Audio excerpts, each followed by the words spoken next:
Hello, everyone out there in Rebel X and YouTube land. Welcome back to Diego Knows. I, of course, am Diego. And today we're going to talk some more about Devil Wears Prada. That's right, Devil Wears Prada, that movie you love so much.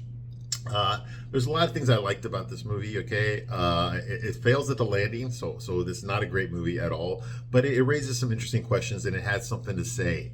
Okay, they actually wanted to tell you something, to teach you something about capitalism. Okay, and I thought that was kind of odd, but I'm glad it's in there because the movie meant something. Okay, it was trying to tell you something important about life. Okay, especially about our society. Okay, our capitalistic government that we live under. Okay, one of the great things about capitalism is that it corrects itself. Okay, if you're capitalism just basically means that everyone has the right to make money. As long as you don't break any laws, you have the right to make money. So if you're providing a product or a service, okay, that people like, you're going to get successful. You're going to make a lot of money. If you're providing a product or service that nobody wants or is inferior, you're going to lose money. Okay, so naturally, you're going to want to do the things that make you money and not keep doing the things that are losing you money. Okay, that's how people get rich. Okay, now, granted, we have not seen that lately in our country. Okay, not here. Okay, we've been seeing a lot of other reasons why they're doing things, and and the corporations are losing money big time, big time. So now they're forced to course correct. It has nothing to do with our president. Okay, these companies don't want to go bankrupt. Okay, bottom line is it's the money. It's the money. Okay. They've been telling you lately that it hasn't been the money. It's about social justice and all, but it's not. It's the money. Okay? If you're not making money, you can only afford to spend your money on crap that doesn't work, on movies that nobody wants to see, on TV shows that aren't being watched, okay? On streaming shows that nobody cares about, that nobody's spending their money on. You can only do it for so long before you're going to have to course correct. It's either that or you're going to have to file for bankruptcy. You're going to go under. Okay, and if you're a publicly traded corporation, okay, that spells bad news for your investors. Okay, people are going to go to jail for this stuff. People get fired for this stuff. Okay, so that's why. Okay, when you're failing, okay, you get eliminated.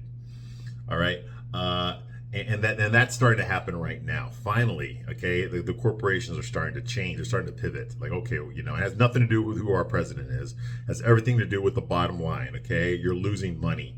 You're losing all of us money. Okay, stop this crap. Okay, so finally it's starting to change. It's going to be a few years before we really see it in place. Okay, before, because the stuff that we're watching right now, the stuff that's out there right now is stuff that was greenlit and went into production during the former presidency. Okay, when it was woke as crap. All right, they sure as hell did not listen to the people. Okay, they just kept producing more of their woke stuff, and now they have nothing to produce. Okay, nothing that people want. So it's going to be a few years. Even if they started right now, it's going to be 2 or 3 years before we start seeing that stuff. Okay, so in the meantime, we have to put up with more woke stuff. Okay, which is sad for American culture. It's really, really sad. And we've seen all these changes.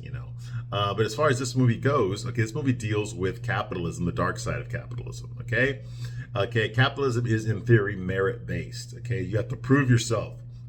And one of the biggest adages about this is you have to be the hardest working man in the room. Okay, if you're working in a place and you want to move up, you have to prove that you're better than the other people that are also doing the same job as you. Okay, you got to outwork them. Okay, you got to get creative. Okay, you got to do extra hours, do go above and beyond what's expected of you. Anticipate your boss's needs before they tell you what they want. Okay, get creative under pressure. Okay, things like that. Okay, and this movie is all about that. That's how our main character Andy gets propelled up in her job, is by anticipating the needs of her boss. Okay, paying attention to details. Okay, that kind of stuff. Okay, starting to look and act like the culture that she's surrounded by. Okay, but at sacrifice to that is she is going to spend less time with her friends. She is going to, she's going to lose sight of the important people in her life, her parents, her boyfriend, her friends. All that's got to get axed, okay? Because the focus is the company. The focus is the job, okay? And for feminists, that's a dream come true. Absolutely. That's exactly what feminist culture has been telling you. Don't get married. Don't have kids. Have as much sex as you want. Go work the corporate ladder and go make money like men do. Okay? Be a man. Okay? Well, the problem with that is, ladies, is that only one of us here can actually fucking give birth to a child. Okay, and so if you have, if women are all going to do this, how the hell are we going to repopulate our country? How are we going to repopulate the human race? We can't, because no feminist, hardworking feminist is going to take time off of work to raise kids or to have a baby, much less raise them. Okay, they're going to be raised. The ones that do, their children are going to be raised are going to be outsourced. They're going to be raised by nannies. They're going to be raised by daycare centers. Okay, by public schools. These are the people that are going to be watching over your children. Okay. And it's definitely not going to be the husband, okay, because he's got to work too, okay, and that's only if you're married, okay. Most feminists are divorced or they never got married, okay, or they don't have kids, okay. You see what I mean? Okay, it's not exactly a good thing, all right. And this movie praises that, which I don't like, okay, but it does point out the sacrifices that you have to make. All right, our main character, our protagonist here, Andy, she has to sacrifice her friends, she has to sacrifice her boyfriend, she has to sacrifice her personal life completely for the job, because out of the promise that it's going to get her to where she wants to go. Okay, and she doesn't even care about fashion. She doesn't even want to work in the fashion industry. She just wants to have something to put on her resume so she can progress to where she really wants to go. Okay, but she ends up getting seduced by the culture. She ends up getting in there, and she becomes one of the proponents of the culture instead of being reactive to the culture. Okay, it's kind of like that guy Jake Tapper. You know who that is? That's the CNN guy. Okay, who for years was telling everybody on CNN that President Joe Biden, okay, was nothing wrong with him. He's fine. That's just a stutter that he had. Okay, there's nothing wrong with his mind. And anybody who says that there is just a far right, weirdo. Okay, that kind of thing. You're making fun of his age. There's nothing wrong with his brain. He's working just fine. He's a great president. Okay, blah, blah, blah. Okay, that's what he was doing. And then 2 months ago, he came out with a book, a tell-all book, where he explains how the Biden cabinet misled him when the whole time Biden was mentally impaired. Okay, he was in a cognitive decline, and the White House staff kept it a secret. They covered for him. They lied to him. He's a victim. Oh my God, how corrupt they were. How could they do this to me? I'm an honest journalist and they bamboozled me. Well, I'm going to write about how they did it, because they need to be held to account. No, you lying piece of shit. Okay, you were part of that machine. You were part of the lie. You were part of the cover-up. And now you're acting like you just got hit, like from the side from all this. Like you weren't a part of it? That you didn't like you weren't in cahoots with them? Of course he was. Of course he was. Okay? He's complicit. He was a part of it. Now he tries to act like he's not. Like he was tricked. They put one on him. No, this is all bullshit. Okay? This is not the way it works. Okay? And in this movie here, Andy becomes a part of this culture. Okay? She's a part. Okay, she's the one now who's fucking, no, she was getting fucked over in the beginning of the movie. Now she's the one fucking over people. Okay? She was the one that didn't care about fashion. Okay, now she's the one that's pointing out how everyone else is dressed. Okay? She's the one that cared about her boyfriend. Okay? Despite the fact that he was, not very successful assistant chef, whatever the hell he was. Okay? And she turned into this kind of person like, oh, well, this guy over here, not only is he hot, but he's actually a professional writer. I read his work. He can open the door for me. He can introduce me to lots of people in this industry. If I fuck him, it's going to be a pathway to get me to where I want to go. So I think I'm going to fuck him and get rid of my boyfriend that actually gives a shit about me to go with this guy. You see what I mean? Now, the movie doesn't say that, but it's there. It's fucking there. The movie's not going to point that out. Okay, they're going to come up with some bullshit breakup. Okay, because realistically, Andy would have cheated on her boyfriend with this other guy, Christian. She would have. You all know goddamn well she would have. Okay, I know it and you know it too. Okay, but if she does that in the movie, then it's going to make her look bad. Because despite the fact, okay, that most of these movies never condemn a woman who cheats on her boyfriend. They only condemn the man that cheats on his girlfriend. Despite that, okay, deep down inside, every woman, even the most militant, diehard, man-hating feminist out there, knows damn well that cheating is wrong.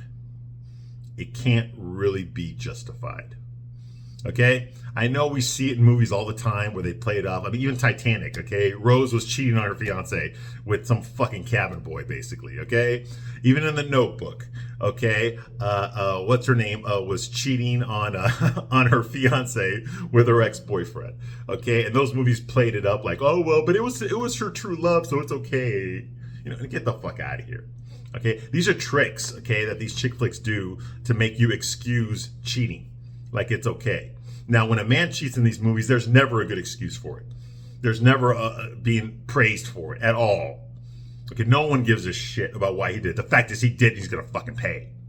You know, one of the movies I think about right now is Something to Talk About. There's a rom-com, okay, with Julia Roberts and Dennis Quaid. And in that movie, in the beginning of that movie, Dennis Quaid gets caught by his wife cheating. So she leaves him, takes the kids. He's trying to reconcile with her. He goes to her parents' house to talk to her, and her sister answers the door. He's like, can I speak to my wife, please? And she's like, yeah, come on. Okay, and as he's walking up the stairs, she fucking knees him in the nuts. He's, oh, okay? Which is assault, okay? But of course the audience is like, he deserved it. Okay, like that's okay. Now imagine it the other way around, ladies. Imagine that it's the woman that cheats and the husband, okay, and she, you know, and she tries to get back with her husband, and her husband's brother fucking kicks her in the stomach. Would you be laughing and going like, yes, that's what she deserves because she's a slut? No, you wouldn't. And no Hollywood executive would greenlight that scene in a movie. Okay? Because that's battery. That's assault. There's nothing funny about that. But in the movies, it's okay to do it to a guy. It's okay when a girl does it to a guy. But a guy can't do it to a girl. You see what I mean? And before you start judging me, hey, I've never hit a woman in my life. I'm very proud of that. And I never will. Okay? But that doesn't mean I can't point out the hypocrisy that I see. All right? And this movie's a part of that as well. Okay? They can't make Andy look like a cheating slut. Because on some level, the women that are invested in Andy's character, okay, are going to look down on her. Okay? Not because they wouldn't do the same thing. Not because they wouldn't cheat on their boyfriend either. They probably would. I mean, I'm sure a lot of women would if they were in Andy's situation, okay? But deep down inside, they know it's wrong, okay? Despite what these movies tell you, despite what the TV shows tell you, despite what all those streaming shows tell you that glorify women cheating on their husbands, despite all of that, on a deep level, most women understand that it's wrong to do that. No matter how you try to justify it, no matter how you try to rationalize it, okay? On some level, it's wrong. You know why? Because they don't want that to happen to them, okay? They don't want to be in love with a guy and find out that he's been banging another girl the whole time, okay? Because that would hurt her feelings. So naturally it makes sense that if you're with a guy who's in love with you and you fuck him over, okay, that's not a good thing to do. So the movie gets rid of that whole situation by making them break up. Making them break up, all right? Because the bottom line is she's going to fuck Christian no matter what, okay? He's better looking. He has more money. He's more professional. He's actually in the industry that she cares about. He dresses very nice, like a male model. Okay, he has all the contacts that Andy wishes that she had. So he's above her socially. Okay, you know, he is definitely above her. He has a higher social status than she does. Okay, whereas her boyfriend has the same social status that she does. Okay, and women don't want to be with a guy who's the same as them. They want to be a guy who's better. Okay, hypergamy at its best. Okay, the movie ain't going to tell you that, but that's the truth. Okay, she was never going to stay with this guy, Nate. Okay, he's an average guy. You know, other than he wears too much fucking eyeliner, he's an average guy. Okay, he's a nice guy. He's a cuck that doesn't even know he's a cuck. You know, he's the guy you cry on his shoulder when the guy you really want fucked you over. Okay, that's what he is. Okay, so and she doesn't give a shit about him. She doesn't care about him. Okay, that's clearly obvious. And I don't think she ever even cared about him when the movie started, back when she was supposed to be normal, okay? Because she didn't come to New York to be normal. She came to New York to do something, to improve herself, to be better than what she was. You see what I mean? And that's definitely what the movie's about, okay? And when you elevate yourself, you're gonna hang out with other people that are more elevated than what you used to be, okay? So the Pandora's box has been opened here, okay? She's been introduced to a world that's much bigger and more exciting than the world that she came from. So of course she doesn't want to give that up. She wants to stay there. Okay? Why date a guy who's a fucking assistant cook at some restaurant when she can date a guy who's a professional writer? I mean, his fucking face is on the fucking billboards of fucking buses all over the city, for Christ's sake. Okay? He's very famous. Okay? And she can have sex with him and use that to meet other people in the industry that she can have sex with and that can boost her career. She can make it to the top by being on the bottom. You see what I mean? Hypergamy at its best. It's a real fucking thing. Okay, so why would she close the door on that?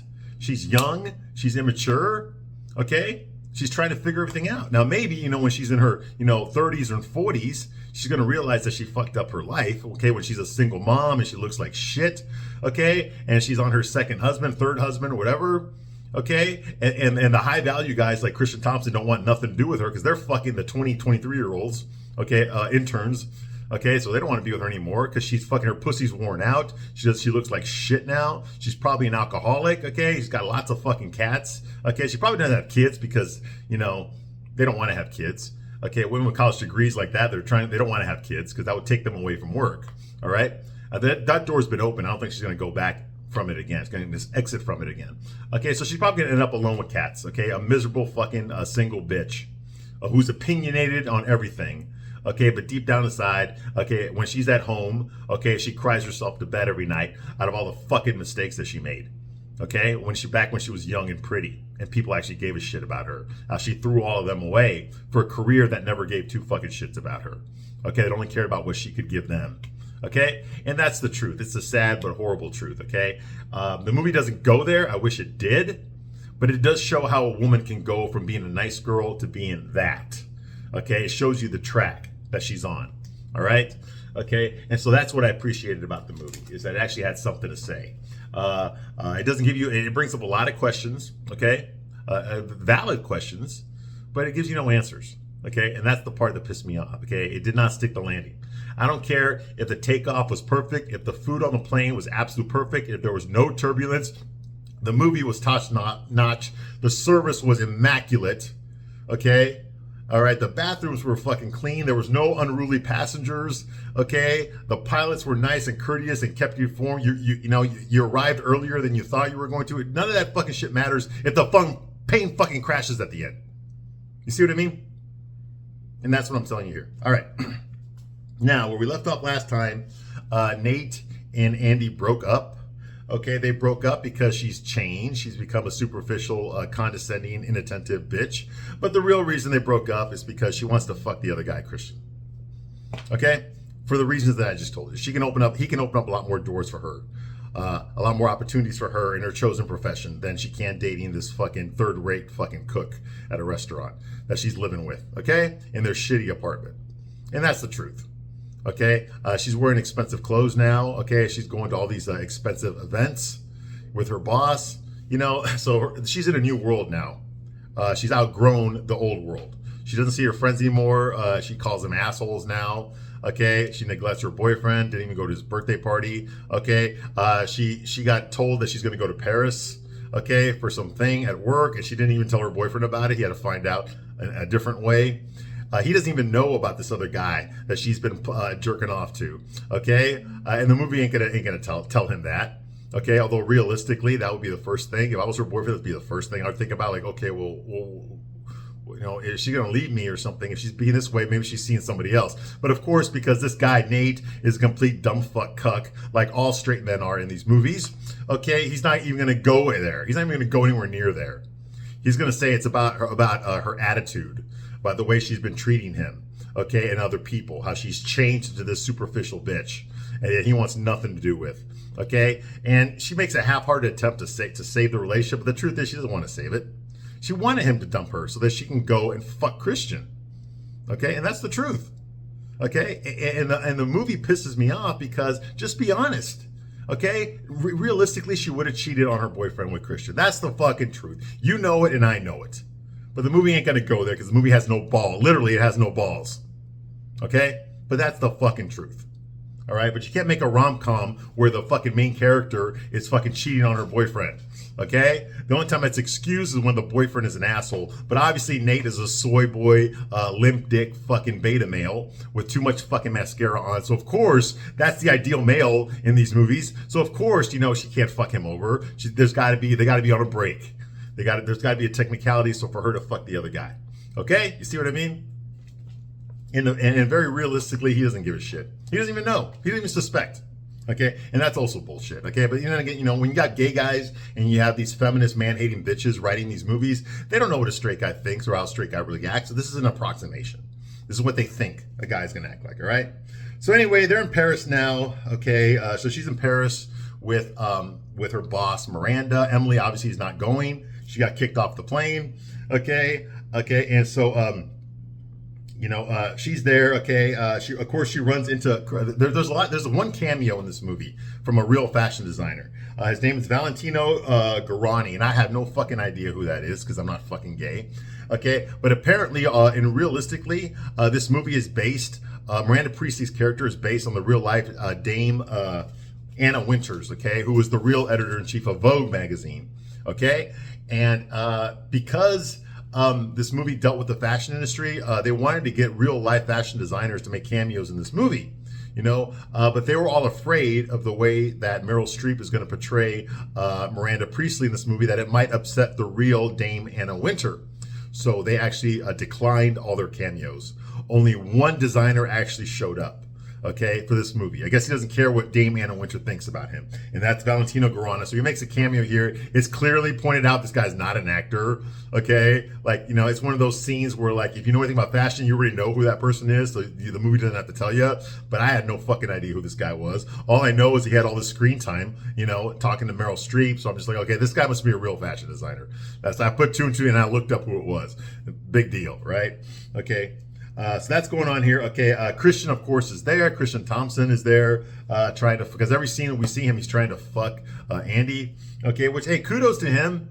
I mean, he did save her job. That's the least she could do is fucking drop trowel for him. Okay, she was about to get fired and he saved her job. He actually got her a copy of the fucking Harry Potter movie, the Harry Potter book that hadn't been published yet in 2006 when this movie came out. It was Harry Potter and the Deathly Hallows. Okay, so that movie hadn't come out yet. I mean, that book hadn't come out yet. Okay, but the manuscript was ready. He got her a copy of that. That's what saved her job. Okay, so anyway, so that's going on here. Of course, he's flirting with her. Okay, you know, he asks her out and shit. And she blows him off like usual. She goes back to Miranda's hotel room. Okay, and Miranda's there sitting by herself, all upset about something. Okay, so Andy sits there with her, okay, and she learns that Miranda tells her that her husband, okay, Steve, who we saw him earlier in the brief scene, is divorcing her. He's divorcing her. Now, we don't know how many times Miranda's been married, but we do know it's more than once, because she does refer to this as another divorce, okay? So she's definitely had more than one divorce, and I don't think her husband Steve is the father of Miranda's two twins either, the girls, all right? So, you know, so not right. So, and she breaks the news to Andy by telling her, my husband's not going to be there for the function that we're having tomorrow night, okay? Because he's divorcing me, blah, blah, blah. And this is the first time we ever see vulnerability in Miranda. Like, she opens up to Andy in a way that she doesn't open up to anybody, okay? All right. And she says, like, I can only imagine what the press will say. So she's worried about what the reporters are going to say about Miranda Priestley's other divorce. Okay. Because this is probably her third or fourth one by this time. All right. They're going to call her Dragon Lady, a career obsessed snow queen. Okay. Who drives away another Mr. Priestley. Yes, that's the word she used. Another Mr. Priestley. So she gives her husband's her last name. You see where I'm going with this? Okay? The politics involved in this movie? All right. She gives the husband her last name. Her husbands take her last name, not the other way around. Okay? And then she says, like, I don't really care, you know, what they write about me, you know, but it's so unfair to my daughters that they should have to go through this, you know, another disappointment, another letdown, another father figure. So that's what gave me the clue that this guy wasn't even the biological father of Miranda's twin daughters, okay? So she's been through lots of guys, but nobody wants to stick around with her, okay? Because she's too much of a fucking cunt. And she puts her job first. Her job is more important to her than being a mom, than being a wife, okay? than spending time with her family. Her family doesn't come anywhere near the importance of Runaway Magazine is to Miranda. Okay, and that's the message this movie's telling you. Okay, this is what's happening to Andy. Okay, she's starting to turn into Miranda. The more that she pleases Miranda, the more Miranda wants her around and trusts her, the more Andy is turning into Miranda. Okay, that's her future. She's seeing it right in front of her. Okay, now Andy keeps her feelings to herself. She doesn't tell Miranda anything, okay, about what she really thinks. Okay, clearly she sees her own future, okay, what her future will be under Miranda, okay, and she's realized that Miranda really doesn't have a personal life. Her entire life is devoted to the magazine. She has nothing else going on, okay? Now, Nigel all of a sudden comes to visit Andy in her room, okay, and he compliments her outfit. Of course he does. He's the gay guy. Nigel's played by Stanley Tucci. He's this fashion designer type guy. He's an art director at Runaway Magazine. He compliments her, and he's got some good news. He's all excited and giddy. He tells her that this fashion designer that we met earlier, who's also gay, by the way, James Holt, okay, he got some investors together, and he's going to take his brand worldwide. And he has picked Nigel to be his president of his new company. So Nigel's all excited. He gets to quit Runaway Magazine now. He doesn't have to work for Miranda anymore. He can make his own hours. He can be in charge now. Okay. And he says, like, I can finally come to Paris and actually experience Paris. Ah, you know, he's all excited, you know, his pussy's getting wet and all that stuff. Okay. You know, and of course, he's the typical gay friend, which is a cliche in all these rom-coms. Okay, the main character always got the gay friend, and that's what his purpose in this movie. He's the gay friend. All right, you know. And then we hear a French version of "Dream a Little Dream of Me." Okay, Andy has dinner with Christian at this nice restaurant. Okay, and he calls Miranda a notorious sadist. I can't believe you work for that woman. She's a notorious sadist. And here is Andy defending Miranda. You know, well, you wouldn't say that if she was a man. You know, of course, she's got to do that, right? You know, of course, he doesn't stick up. Of course, him being a soy boy, link dick, piece of shit like he is in this movie, like all men, straight men are in this movie, he, of course, doesn't say anything about that. He just lets that go, okay? But he is surprised that Andy is defending Miranda, okay? He's like, you're crossing over to the dark side, Andy. And I think it's sexy. No, it's not sexy. It's not sexy, okay? It's not sexy to see a girl who started off being nice and everything turning into a total fucking bitch, okay? It kind of turns you off. Okay, if you are a normal man, if you're a guy that's just looking for a fuck, it doesn't matter what the fuck she says because you're not paying attention anyway. You're just gonna fuck her tonight. That's it. Okay. If she's a pump and dump, then it doesn't matter. Okay. But these movies don't really want to deal with that. Okay. They don't want to humanize the pump and dump girl. So they got to make, you know, care about her and care about her thoughts and what she says and all that kind of shit. You can't contradict her and all that kind of bullshit, which would never happen in real life, but it happens in these movies all the time. The men aren't really men. They just go bow their heads at everything the fucking bitch says. Right. Okay. And then they go off and they walk away into the night. Okay, into the romantic night of Paris, okay? And she resists his advances, okay? And then she decides to fuck him. That's basically what happens. He's hitting on her. She's like, no, my boyfriend and I just broke up. You know, no, it's too soon, you know? And, oh, fuck it, let's just go fuck. And that's what happens, all right? They end up fucking. Okay, and the next morning, there's the overslept cliche. You know, whenever a girl spends the night somewhere, she's like, oh, what time is it? Oh, God. And then she jumps out of bed and starts getting dressed real fast, okay? That happens in every fucking rom-com. Okay, no originality there. Okay, she gets dressed in a panic and knocks over a mock-up of a future cover of Runway Paris, the Paris version of Runway Magazine. Okay, the editor-in-chief of that, her name is Jacqueline Paulette, and we met her earlier in the movie. Okay, she basically has the same job as Miranda, but she's in charge of the Paris version of it. Okay, well, on the cover there, it says that Jacqueline Paulette is going to be the new editor-in-chief of Runway Magazine in America, which means that she's going to replace Miranda. And obviously Miranda doesn't know about this because she mentioned nothing of this to Andy. So now here's Andy defending Miranda again. Okay, she's like, what the hell? You know, this woman's been hired to replace Miranda.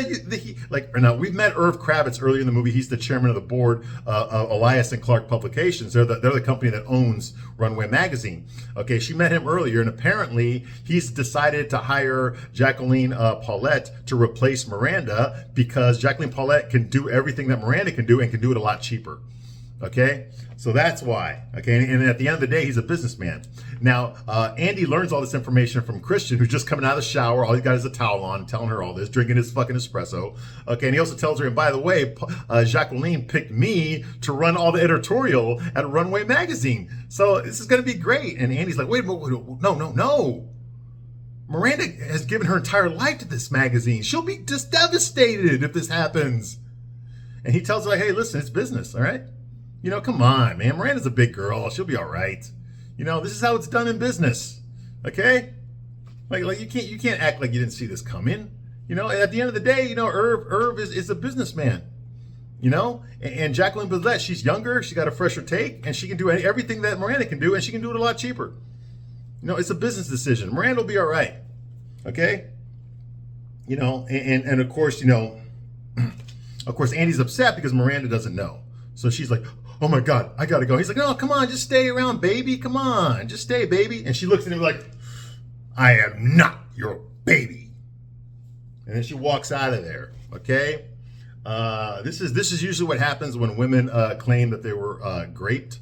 Okay, sometimes when they have consensual sex with a guy and then the next day they feel bad about it, they regret it. And so what do? They were sexually assaulted. That's the only way they can get away with it because their boyfriend found out that they spent the night with another guy. So in order to cover that up, they got to say, no, he attacked me, you know, and that's where you get all these false rape allegations. Okay, so I'm surprised that she doesn't do this here. Okay, but she has remorse. Okay, for fucking this guy. Okay, I don't know why. Maybe because he's an asshole, but you kind of already knew that. All right, we already knew that, but she didn't care. She didn't fuck him because he's an asshole. She fucked him because he can open up a lot of doors for her in her career. Okay, and because he's attractive and all that kind of shit. He's probably got a bigger dick than her boyfriend. You know, he's probably better in bed. He's fucked more women than her boyfriend has, so he's better at it. That kind of thing. Okay, which is also realistic. Okay, but the fact that she turns on him because, you know, he kept this information from her, what the fuck does she care? What the fuck does she care? Okay, this is the world that she's in. People fuck over each other all the time. You know, they don't take a it's called business. And, I mean, Christian's not doing anything that Andy hasn't been doing. So what the fuck? But it's only bad when it happens to someone she knows and respects. Okay, but it's not bad when she does it to somebody else. This is bullshit. This is hypocrisy at the best. Does she give two fucking shits that Nate might be heartbroken over this? Okay, no, she doesn't. But she gives way too many shits that fucking Miranda, her piece of shit asshole boss, would be heartbroken over losing her job. You see what I mean? She cares more about that than the people actually give a shit about her. Yeah, I know. Fucked up. All right, I'm going to stop my review right here, but I'll be back shortly to continue my review. I thank you very much for watching this long, and I'll see you soon on the next one. Bye.